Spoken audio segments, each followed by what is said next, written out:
Doctor Sheikh से request करूंगा कि कृपया हमें अपने बारे में थोड़ा बताएं और अपने विचार रखें।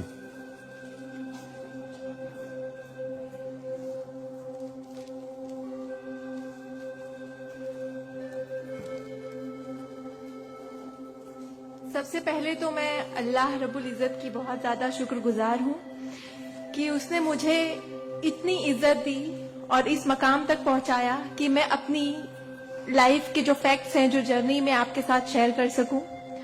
मैं बहुत ज्यादा शुक्रगुजार हूँ भारत विकास परिषद की प्रेसिडेंट सुनील शाह की, और उससे ज्यादा शुक्रगुजार हूँ यहाँ पे हमारे प्यारे डॉक्टर अनिल मुरारका सर की, जिनके सपोर्ट की वजह से हम बहुत सारी जगह पे जाते हैं और लोगों को मोटिवेट करते हैं। और जितना डॉक्टर अनिल मुरारका सर एक डिसेबिलिटी को लेकर जितना कंसर्न्ड है, उतना मैंने किसी को नहीं देखा। तो I really thankful for him for that. 2008 मैंने अपना 10th क्लियर किया था। मैंने टॉप किया था पूरे जोगेश्वरी में विथ 92.15% लेकर, और मेरा ख्वाब था कि मैं डॉक्टर बनूं और लोगों को सर्व करूं। मैं मिडिल क्लास से ताल्लुक रखती हूं। मेरे जो अब्बू हैं वो वेजिटेबल वेंडर हैं, तो हमारे घर पे बहुत फाइनेंशियली प्रॉब्लम थी। तो मेरा बस एक ख्वाब था कि मैं डॉक्टर बनूं, लोगों की हेल्प करूं, और उसके लिए मैंने साइंस में एडमिशन लिया। देन 11 साइंस जब मैंने एडमिशन लिया, मेरा कॉलेज बैंड्रा में था और मेरा घर जोगेश्वरी में। मैं रोज लोकल ट्रेन से ट्रैवल करती थी Jogeshwari to Bandra. 7 October 2008 that was the day जब मैं कॉलेज से घर वापस आ रही थी। मेरे सेमेस्टर चल रहे थे उस वक्त, और सुबह 10 बजे का वक्त था। 10 बजे आप सब लोग मुंबई से बिलोंग करते हैं, सबको पता है लोकल ट्रेन में बहुत रश आर होता है। वो ट्रेन जब अंधेरी से निकली, मैं अपनी सीट से उठी और मुझे नेक्स्ट स्टेशन मेरा जोगेश्वरी था, मुझे वहां उतरना था। लेकिन मेरे सीट से उठने और स्टेशन के आने तक के बीच में वो एक लम्हा था जिसमें मेरी पूरी जिंदगी बदल गई। मैं जब सीट से उठी, उसके नेक्स्ट मोमेंट मैंने अपने आप को ट्रेन की पटरियों के नीचे पाया, और जब मेरी आंखें खुली तो वही ट्रेन जिसमें मैं ट्रैवल कर रही थी वो मेरी आंखों के ऊपर से बहुत तेजी से गुजर रही थी। एक लम्हे को लगा कि मैं कोई ख्वाब देख रही हूं, लेकिन जब ट्रेन पूरी तरह से मेरे पैरों से गुजर गई, मैं वहां हेल्पलेस थी। और जब बहुत दूर जाके किसी ने ट्रेन रोकी, वो ट्रेन रुकी, और उस ट्रेन को रुकता हुआ देखकर मुझे एहसास हुआ कि मैं कोई ख्वाब नहीं देख रही हूं, मैं सच में ट्रेन से गिर चुकी हूं, और मैंने अपनी दोनों टांगे उस ट्रेन के पहियों के नीचे आ गई है जिसमें मैं ट्रैवल कर रही हूँ। वो पूरी 12 डब्बे की ट्रेन मेरे पहियों से गुजर गई। किसी ने चेन रोकने की हिम्मत नहीं की। और मैं जब वहां गिरी तो लोगों ने मुझे देखा, और 10-15 मिनट बाद काफी लोग आए, मेरे आसपास खड़े हो गए। मेरे पास सेलफोन नहीं था। मैंने अपनी बैग से उस वक्त डायरी निकाली, मैंने लोगों को फरियाद की, बहुत रिक्वेस्ट की, बहुत रोया वहां पर कि मेरे घर पे एक फोन कॉल करके बता दो कि मैं यहाँ पे हेल्पलेस पड़ी हूँ विथ हेवी ब्लीडिंग, मेरे बचने की कोई चांस नहीं है। एटलीस्ट मेरे घर वालों को पता होना चाहिए कि मैं यहाँ पे इस हालत में हूँ, मुझे लावारिस लाश बन के नहीं मरना है। बट उस वक्त मैं यही कहूंगी कि अल्लाह ताला की मसलहत थी। अल्लाह ताला उस वक्त जो मेरी तकदीर में था, किसी ने मेरी हेल्प नहीं की, और मैं वहां पे 30 मिनट ऑलमोस्ट मैं ट्रैक पर विथ हैवी ब्लीड, मेरे दोनों पैर ट्रेन के पहियों के नीचे आ गए थे। मैं उसी हालत में पड़ी रही और मैं कॉन्शियस थी। मैं बस लोगों के सामने रो रही थी कि मुझे कोई पानी पिला दो, कोई घर वालों को कॉल कर दो, लेकिन किसी ने हेल्प नहीं की। And after 30 minute I got railway help. Then मुझे गवर्नमेंट हॉस्पिटल लेकर जाते हैं, वहां पर भी कुछ ओटी स्ट्राइक होता है, मुझे फौरी ट्रीटमेंट नहीं मिलता है। एंड देन मेरा एक्सीडेंट सुबह 11 बजे होता है और मुझे 6 बजे जब मेरी फैमिली प्राइवेट हॉस्पिटल लेकर जाती है, then I got a treatment. And उसके बाद 16 साल की थी मैं जब मेरे साथ ये एक्सीडेंट हुआ। आप समझ सकते हैं 16 साल की उम्र में 1 मिनट में मेरे 2 पैर कट गए थे, मैं डिसेबल हो गई थी, मैं हेल्पलेस हो गई थी, मैं खुद से उठ नहीं पा रही थी, ना बैठ पा रही थी, ना एक तरफ से दूसरी जगह मूव हो पा रही थी। मैं मेंटली डिसेबल हो गई थी, फिजिकली डिसेबल हो गई थी और फाइनेंशियली कंडीशन भी काफी वीक थी।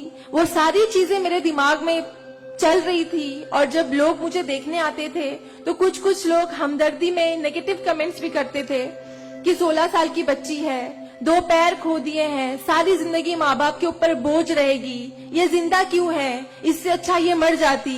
ये सारी बातें लोग आके जब मेरे सामने करते तो मेरे जहन में वो सारी बातें चलती कि सीरियसली मुझे अल्लाह ने जिंदा क्यों रखा। जब मुझसे दोनों पैर ही लेने थे 16 साल की उम्र में, मैं खुद से मूव नहीं कर सकती हूँ, मेरी मम्मी को इतना सब कुछ झेलना पड़ रहा है। जिस उम्र में मुझे अम्मी की हेल्प करनी चाहिए उस उम्र में वापस से मम्मी मुझे गोद में उठाकर लेकर जा रही है, वापस से मेरी खिदमतें कर रही है। तो मेरी जिंदगी का मकसद क्या है? मुझे दोबारा जिंदगी क्यों दी अल्लाह ने? मैं बहुत शिकायतें करती थी अल्लाह से, मैं बहुत रोती थी, लेकिन उस मुश्किल वक्त में मेरे कॉलेज, मेरे स्कूल टीचर्स और बहुत से ऐसे नेक बंदे भी थे जिन्होंने मुझे हौसला दिया। उनमें सबसे पहले मेरी फैमिली आती है, मेरी बड़ी सिस्टर की फैमिली आती है। मेरी मम्मी ने मुझे एक जुमला कहा जो जिंदगी भर और मैं हर फंक्शन में बोलती हूँ, वो कि बेटा तुम रो मत, तुम्हारे साथ आज जो ये हादसा हुआ है, अल्लाह ने तुमसे सिर्फ 2 पैर लिए हैं, तुम्हारे पास तुम्हारा दिमाग है, तुम इतनी फास्ट ट्रेन से गिरी हो, तुम्हारे सर पे चोट लग सकती थी, तुम्हारी जान जा सकती थी, लेकिन अल्लाह ने सिर्फ तुमसे 2 मामूली पैर लिए हैं। क्या पता फ्यूचर में तुम्हारे लिए बहुत कुछ रखा हो। तब मुझे बातें उनकी समझ नहीं आती थी, लेकिन अल्हम्दुलिल्लाह अल्लाह का लाख लाख शुक्र है कि आज इस मौके पर जब लोग मुझे एज ए इंस्पिरेशन समझते हैं, एक आइडियल करते हैं, तो मुझे समझ में आता है कि मेरी अम्मी सच बोलती थी कि हौसला रखो, सिर्फ 2 टांगे गई है। आज मैं जब अपने प्रोस्थेटिक लेग से चलती हूँ तो लोगों को पता नहीं चलता कि मेरे पास 2 पैर नहीं है, मेरा एक पैर थाइस के पास से नहीं है, दूसरा नी के पास से नहीं है, बट लोगों को ये अंदाजा नहीं होता है। तो बस मेरी अम्मी ने जो एक बात कहा था कि अल्लाह पे यकीन रखो बच्चा, तुम्हारे साथ जो हो रहा है और जो होगा वो सब अल्लाह ने प्लान किया हुआ है, तुम बस हिम्मत मत हारो कभी भी और बस डटे रहो अपने जुनून के पीछे कि तुम्हें डॉक्टर बनना है। तुम्हारी 2 टांगे नहीं तो क्या हुआ, तुम्हारे पास दिमाग है, तुम ज़हीन हो, तुम आगे बढ़ो। और क्या पता तुम आगे लोगों को आइडियलाइज कर, लोग तुम्हें आइडियलाइज करें इस चीज को लेके। मेरे doctor Sanjay Kantharia, orthopaedic surgeon, उन्होंने सबसे ज्यादा सपोर्ट किया इस बात को लेकर कि तू डॉक्टर बन। मैंने अपने जीने की उम्मीद छोड़ दी थी, डॉक्टर बनने की उम्मीद छोड़ दी थी, लेकिन जब उन्होंने मुझे बताया कि तुम डॉक्टर बन सकती हो, तुम बनो, देन मैंने प्रिपरेशन स्टार्ट की। सीईटी कॉमन एंट्रेंस टेस्ट होता है to getting admission in medical college, मैंने वो क्रैक किया। I got 3rd rank all over Maharashtra in PH quota. And after that मुझे बहुत खुशी हुई कि मैंने 3rd रैंक क्लियर किया है। Now I got admission, I will get admission in MBBS.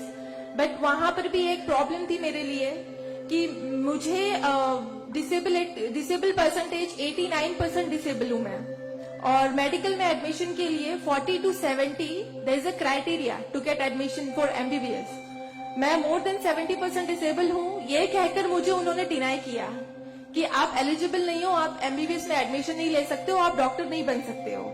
तो उस बात को लेकर मैं बहुत डिप्रेस हो गई। देन मैंने वापस अपने डॉक्टर से हेल्प मांगी, उन्होंने मुझे एक मशवरा दिया कि आप हाईकोर्ट जाओ, बॉम्बे हाईकोर्ट। और जिस बात के लिए एक नॉर्मल स्टूडेंट को सिर्फ पढ़ाई करनी होती है, अच्छा रैंक लाना होता है, मुझे उस चीज के लिए मैंने वो किया, लेकिन उसके बाद भी मुझे बॉम्बे हाईकोर्ट जाना पड़ा। एंड मैं गई, मैंने अब हार नहीं मानी और मैं गई, बिकॉज वो मेरा हक था, मुझे डॉक्टर बनना था। और जब मैंने वापस अपनी नॉर्मल जिंदगी स्टार्ट की अपने प्रोस्थेटिक लेग से, मैंने आना जाना शुरू किया, अकेले ट्रेन ट्रैवल करना शुरू किया, देन मैंने रियलाइज किया कि मेरे अंदर कोई कमी नहीं है, मैं एक नॉर्मल लड़की हूँ, मेरे पास पैर नहीं तो क्या हुआ, मैं लोगों को सर्व कर सकती हूँ, मेरे अंदर पैशन है डॉक्टर बनने का। तो मैंने वो बस अल्लाह पे यकीन रखा और मैंने ये सोचा कि अगर अल्लाह ने मेरी किस्मत में रखा है डॉक्टर बनना तो मैं जरूर कोर्ट में फाइट करूंगी। एंड देन मैं बॉम्बे हाई कोर्ट गई इन 2011 और वहां पे मेरा केस मोहित शाह, चीफ जस्टिस मोहित शाह ने देखा, उन्होंने मुझे ऑब्जर्व किया, मेरे प्रीवियस स्टडी रिकॉर्ड्स देखे, वो सारी चीजें देख के, और उन्होंने जब मेरा पैशन देखा डॉक्टर बनने का, सर्व करने का, देन उन्होंने मेरे फेवर में फैसला दिया। एंड 2011 अल्लाह का लाख लाख शुक्र है कि मुझे इंडिया के टॉप मोस्ट कॉलेज में एडमिशन मिला, which is Saint GS medical college and KM hospital. Then 2011 में मैंने अपना एमबीबीएस में एडमिशन लिया। वो जर्नी बहुत आसान नहीं थी मेरे लिए, क्योंकि मेरे पास दो पैर नहीं है, और जब मेरी काउंसलिंग चल रही थी एडमिशन को लेकर, तो काफी जो डॉक्टर्स का पैनल था उन्होंने मुझे बहुत कुछ हकीकत बताई थी कि आपके लिए डॉक्टर फील्ड आसान नहीं है, इसमें पढ़ाई करना 5.5 साल, आपको एक ओपीडी से दूसरी ओपीडी जाना होगा, और तब मैं 2 क्रचेस यूज करती थी मेरे लिए, तो आपके लिए बिल्कुल भी आसान नहीं है, आप हार जाओगे, 1 साल पढ़ोगे, दूसरे साल आप डिनाई कर दोगे, एडमिशन नहीं लोगे, आप गिव अप कर लोगे। लेकिन बस मैंने दिल में ठान लिया था कि मुझे इन्हें गलत साबित करना है, और मुझे लोगों को प्रूव करके दिखाना है कि एक लड़की जो 89% डिसेबल है, जिसे लोग ये कहकर सुनाते थे कि सारी जिंदगी माँ बाप के ऊपर बोझ पर बनी रहेगी, उन्हें प्रूव करना है कि मैं डॉक्टर बन के लोगों को सर्व कर सकती हूँ। और जो मेरे दूसरे डिसेबल भाई बहन हैं, उन्हें भी शो करना है कि after disability, after accident, post accident जो लाइफ होती है वो आप नॉर्मल गुजार सकते हो अपने हौसले की बनिस्बत। तो मैं बस 5.5 साल मैंने बहुत कोशिश की, बहुत दर्द सहे, लेकिन मैंने अल्हम्दुलिल्लाह 2016 में फर्स्ट क्लास से मैंने अपना एमबीबीएस क्लियर किया। और इस बात को देखते हुए मुझे बहुत खुशी होती है, इस बात को बहुत प्राउड मोमेंट था मेरे लिए कि इन 2016 ऑन वुमेन्स डे 8 मार्च मुझे बॉम्बे हाई कोर्ट में फेलिसिटेट किया गया, जो एक हिस्टोरिक मोमेंट था वहां पर कि आउटसाइड से किसी को उन्होंने फेलिसिटेट किया। देन उसके बाद मुझे काफी कॉल्स आए एज अ मोटिवेशनल स्पीकर, मुझे काफी अवार्ड्स मिले, और तब मैंने सोचा कि मेरी जर्नी सिर्फ एमबीबीएस तक नहीं है, मुझे लोगों को और प्रूव करना है कि 89% डिसेबल होके अगर मैं एमबीबीएस कर सकती हूँ, तो मुझे मेडिकल फील्ड की हायर डिग्री अचीव करनी है, which is MD, medicine in doctor in medicine. Then मैंने उसके लिए भी कॉमन एंट्रेंस टेस्ट दिया, and again I got third rank in all over Maharashtra. और यहाँ पर भी देन अगेन उन्होंने प्रॉब्लम क्रिएट की मेरे लिए। After completing my MBBS with flying colours, उन्होंने वापस मेरा मेडिकल एडमिशन डिनाई किया कि आप नहीं कर सकते हो because you are 89% disable. Then मुझे एक बहुत हम्बल इंसान मिले, member of parliament Kirit Somaiya sir, उन्होंने फौरन से मेरी एप्लीकेशन सेंट्रल हेल्थ मिनिस्टर के पास लेकर गए, और वहां से विद इन 2 डेज ये जो क्राइटेरिया है 40 to 70% डिसेबिलिटी का मेडिकल में एडमिशन के लिए, this is a 20 years old clause, और विद इन 2 डेज ये क्लॉज चेंज करवाया उन्होंने बिकॉज ऑफ माई एप्लीकेशन। वो क्लॉज चेंज होके बस ये है कि मिनिमम 40% क्राइटेरिया है, और मोर देन 70% जो भी डिसेबल हैगा they will get admission in medical field. तो मेरी जो जर्नी थी यहाँ तक की, और उसके बाद मैंने रिसेंटली 2019 में मैंने एमडी में एडमिशन लिया, और with same college Saint GS medical college in KM hospital, और मैं अभी रिसेंटली फर्स्ट ईयर रेसिडेंट हूँ एमडी पैथोलॉजी में। मेरी जो यहाँ तक की जर्नी है, मैंने बहुत अच्छे से तो नहीं बताया आपको, लेकिन बहुत सारी बातें मिस है इसमें बिकॉज मेरे पास टाइम नहीं है, आप लोगों को भी लेट हो रहा है। लेकिन ये सारी जो मेरी जर्नी है, ये सब बताने का मकसद यही है आप लोगों को कि जिंदगी में देखो चाहे कुछ भी प्रॉब्लम आए, बिकॉज मेरी लाइफ में मुझे लगता है कि सारी प्रॉब्लम्स थी, फाइनेंशियल प्रॉब्लम्स थी, फिजिकल प्रॉब्लम थी, मेंटल प्रॉब्लम थी, सारे ऑड्स थे मेरी लाइफ में, लेकिन मैंने बस 2 चीजें ध्यान में रखी। एक तो मेरी अम्मी की बात की अल्लाह पर यकीन रखो, अल्लाह अपने बंदों से 70 माओं से ज्यादा प्यार करता है। एक माँ हमारी छोटे से दर्द को बर्दाश्त नहीं कर सकती, वो तो 70 माओं से ज्यादा प्यार करता है, तो हमें दर्द में कैसे रख सकता है वो, तो उसने जरूर कुछ अच्छा रखा है हमारे लिए। अगर छोटी सी प्रॉब्लम आई जिंदगी में तो उससे हार नहीं मानो, उससे लड़ना सीखो, हमेशा अपना हौसला जिंदा रखो, बिकॉज आपके पास अगर हौसला है तो आपकी लिए जिंदगी जीने की उमंग रहेगी, बिकॉज बगैर हौसले के कोई जिंदगी नहीं जी सकता। तो आप लोग प्लीज, अगर छोटी से छोटी प्रॉब्लम भी आए, कोई भी परेशानी आए, आप लोग लड़ना सीखिए और जिंदगी जीना सीखिए। बिकॉज मेरे एक्सीडेंट के बाद मुझे लगा मैं इतनी सारी कोशिशें नहीं करती तो मैं आज यहाँ पर खड़ी होके एज अ डॉक्टर आप लोगों से इंटरेक्ट नहीं हो रही होती। तो बस कभी भी हार मत मानिए। और ये एक शेर है आप सबके लिए, हौसले की तुर्कश में कोशिश का वो तीर जिंदा रख। तरकश मतलब जिसमें तीर रखते हैं। हौसले की तरकश में कोशिश का वो तीर जिंदा रख। हार चाहे जिंदगी में सब कुछ, हार जा चाहे जिंदगी में सब कुछ, मगर फिर भी जीतने की उम्मीद जिंदा रख। Thank you so much, thank you all of you, मुझे इतने अच्छे से सुनने के लिए। और मैं बहुत ज्यादा थैंकफुल हूँ डॉक्टर अनिल सर की और भारत विकास परिषद की कि उन्होंने मुझे इतना सुनहरा मौका दिया आप लोगों से इंटरैक्ट का। Thank you. धन्यवाद।